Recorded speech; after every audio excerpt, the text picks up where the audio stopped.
Olá, eu sou o Rodrigo Barbosa. Que bom poder estar aqui com você na meditação do Evangelho segundo escreveu Lucas. Hoje, episódio de número 126, e nós vamos aí concluir o capítulo de número 22 desse lindo Evangelho. Eu gostaria de convidar você a, nesse momento, pegar as Escrituras, parar tudo e crescer em graça e conhecimento na palavra do Senhor. Vamos lá?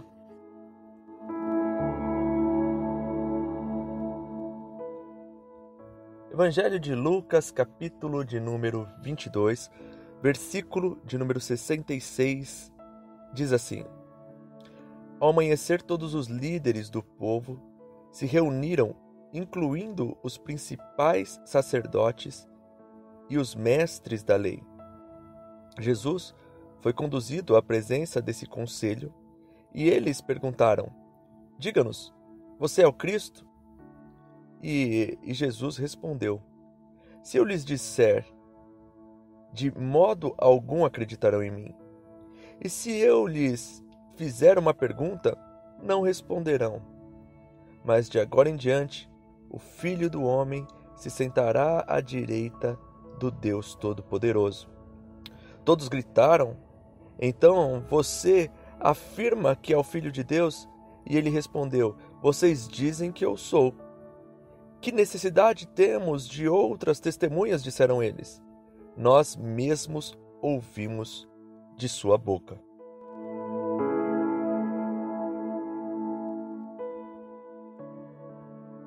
Bem, como estávamos vendo nos episódios anteriores, Jesus é traído, preso, humilhado, espancado. Jesus não teve descanso essa noite escura. Em todo momento, nos versículos anteriores, você vai ver que ele foi motivo de ódio, de violência, de sarcasmo. Torturaram nosso Senhor. E ao amanhecer, logo se reuniu aquele tribunal armado. O tribunal, ele era aquele conselho, é um conselho real, era o Sinédrio, composto por líderes importantes dali do povo, por religiosos, por sacerdotes, onde o líder era o sumo sacerdote. E eles se reuniram ali, mas eles já tinham uma sentença. Porque, como vimos também no princípio deste capítulo, aquilo tudo foi armado. Aquele circo já estava comprado e o final do espetáculo já estava certo. E o que a gente pode ver aqui é que se reuniram e conduziram Jesus a esse conselho, esse sinédrio, como era falado, e perguntaram para ele: Você é o Cristo? E Jesus respondeu uma coisa que é muito, muito profunda. Ele disse assim: Olha, se eu disser o que eu disser para vocês não vai mudar nada, vocês não vão acreditar em mim. Se eu fizer uma pergunta, vocês não vão me responder. Em outras palavras, Jesus está dizendo: Olha, vocês já estão convictos do que vocês querem. Vocês já têm a sentença pré-determinada e vocês só vão sossegar quando conseguirem o que vocês querem. Então, o que sair da minha boca não vai fazer diferença. E aí, ele diz algo que perturba aqueles homens. Ele diz uma palavra do Salmo de número 110, versículo de número 1. Ele diz assim: Olha, mas de agora em diante o Filho do Homem se sentará à direita do Deus Todo-Poderoso. Vamos ler o Salmo 110, versículo de número 1? É um salmo de Davi profético. Olha o que Jesus declara, é exatamente isso. Ó.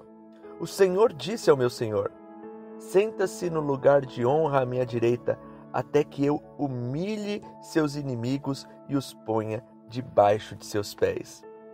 Foi por isso que eles ficaram revoltadíssimos com Jesus, porque eles entenderam esse salmo, eles aguardavam a profecia desse salmo, desse salmo, a profecia messiânica desse salmo, e Jesus declarando ali que esse salmo está se cumprindo, e outro está dizendo para eles: olha, vocês acham que me julgam, mas eu hei de julgá-los. Eles se revoltam com isso, eles gritam, e ele diz: você afirma que você é o Filho de Deus, e ele responde algo que para nós, assim, em uma leitura superficial, diz: vocês dizem que eu sou, mas na verdade Jesus está respondendo assim: é exatamente isso que vocês estão falando. Essas palavras que vocês disseram, eu confirmo. E por isso eles dizem que não precisam mais de testemunhas, porque Jesus confessou com a própria boca que era o Filho de Deus, e isso para eles é blasfêmia. Um homem dizer que é filho de Deus, um nazareno dizer que é filho de Deus, um carpinteiro dizer que é filho de Deus Todo-Poderoso, isso é blasfêmia. E foi por Jesus, a acusação que eles usam para condenar Jesus é Jesus dizer que é o Filho de Deus, confirmar que é o Filho de Deus. E de fato era. Olha o que a religião fez, o que homens espiritualmente cegos negaram o próprio Filho de Deus que eles dizem servir. E essa foi a condenação de Jesus. Se a gente tivesse aqui os apontamentos daquele julgamento, se nós tivéssemos aqui os vereditos daquele julgamento para a gente poder ler, a gente veria que a acusação seria: ele blasfemou dizendo que era o Filho de Deus. Pois bem, ele disse a verdade. E o que a gente pode pensar acerca dessas coisas? Um ponto que eu gostaria de pensar primeiramente com vocês é que existem homens, existem pessoas que eles criam vereditos em suas mentes, conceitos em suas mentes, e já determinam o fim de muitas coisas em suas mentes, e que nada nem ninguém é capaz de mudar a ideia deles. É o que a gente vê aqui com esses homens espiritualmente cegos. Eles haviam determinado que iriam matar Jesus, queriam eliminar aquele galileu que estava dando problema para eles. E nada do que Jesus falou ou falasse iria mudar.